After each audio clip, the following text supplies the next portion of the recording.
Hello, I'm Stefan. Welcome back to True Stories in a Composer's Life. Now, would you rather, you know this game, right? Would you rather party at the Munich Oktoberfest or have a beer with Peter Gabriel? I win because I did both at the same time.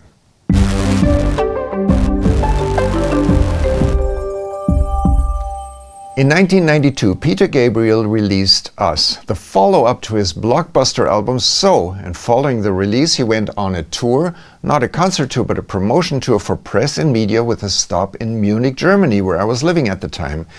Now, my best friend Anatol was working as a journalist for a local music magazine. Through this gig he met so many amazing musicians and writers. Normally he didn't even tell me, but when Peter Gabriel showed up, he called to say, well, guess who I get to interview today? And I'm like, no way. And he said, was there anything you always wanted to ask the man? I mean, this is your chance. And totally creative, I said, no. But just a little later that day, I would be very sorry I didn't think about this a little more, as you'll find out in just a minute. And he said, I tell you what, tonight there's going to be a little private reception courtesy of Virgin Records. Not sure if Gabriel will be there, but at the very least there's going to be some great food out, and I think I can sneak you in. So that night we met outside of this place. There was a note on the door, closed to the public. So this was the proverbial hole-in-the-wall restaurant, but as promised, there was a great buffet spread out, and around the perimeter of the room there were these paintings. Now, if you know the cover art for Us, all these amazing paintings are by different artists around the world. There's one for each song, and the originals were there on display. Just beautiful, and actually a great idea for even such a small event. There were no more than 10, 12 people in the room. I just knew it. I was the only one who had no business being there, and I thought maybe some small talk would be a good idea. I walked up to this random guy and I said, hi, you have anything to do with Peter Gabriel? Yeah, I mean, I was young, but honestly, we are at this tiny press event. The guy didn't even have a camera. I don't know what I was thinking. Probably nothing as usual.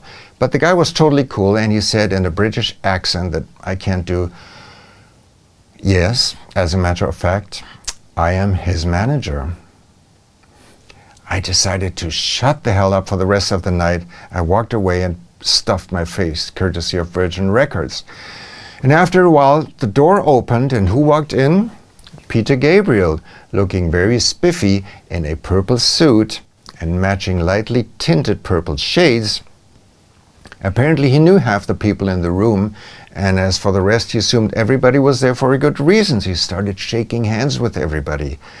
And at that moment, I was very sorry I didn't think about what I always wanted to ask him, because for the first time in my life, I was starstruck. How often do you get to friendly shake hands with one of your greatest heroes? So I managed to eke out a few sentences, carry on the most minuscule conversation you can imagine. After Peter had finished his little tour around the room, some woman who I think was the tour organizer, she said, okay, everybody, the party is over, please leave, good night. And so everybody left except my friend and yours truly, because we didn't want to leave. We hung out. And she said, what should we do? Should we all go to the Oktoberfest? Who wants to go?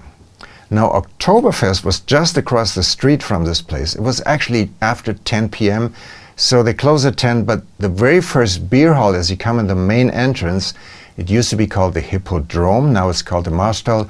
I don't know if they still have that special permit, but in those days that was the only place that was open till 11. So we're on our way over to the Hippodrome. We, that is, my friend and I, Peter Gabriel, his manager, that woman, and a couple of guys from Virgin Records. So just a handful of people really. So we get there, and it's late, but there's still party going on.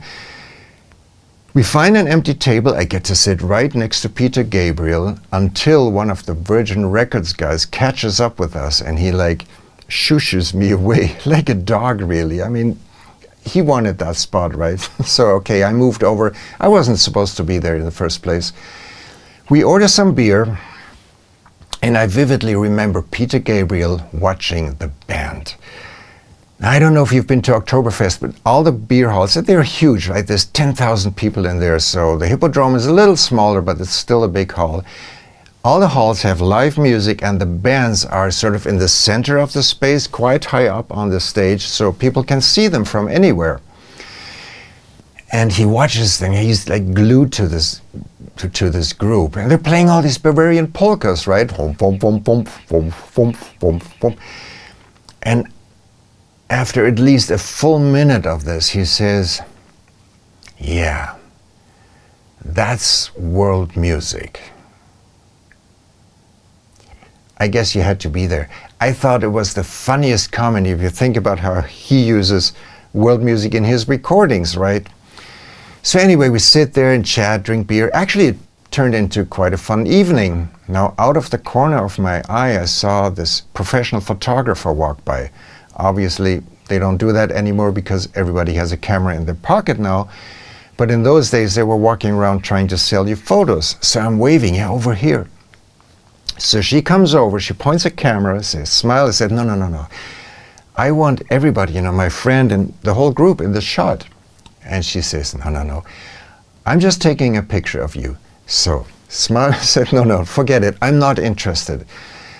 I don't know if this was a policy thing, because there were too many unwanted people in the background, cheated husbands and wives, whatever the reason, she would absolutely not take a picture of the whole group. And as such, I don't even have as much as a measly print of this night to even show you that this happened. But hey, this is true stories. I wouldn't lie to you. Actually, I did lie about one thing. But hopefully my friend will leave a comment and confirm that everything happened exactly the way I described it, except for that one thing, obviously. Yeah, I will. You knew that was coming, right? Of course I will tell you. So you know that really stupid question I asked the manager whether he had anything to do with Peter Gabriel? Yeah, so that is actually not true. I did not ask that question, but my friend did. That's it. Don't forget to like and subscribe so you don't miss the next episode of True Stories. Thanks for watching.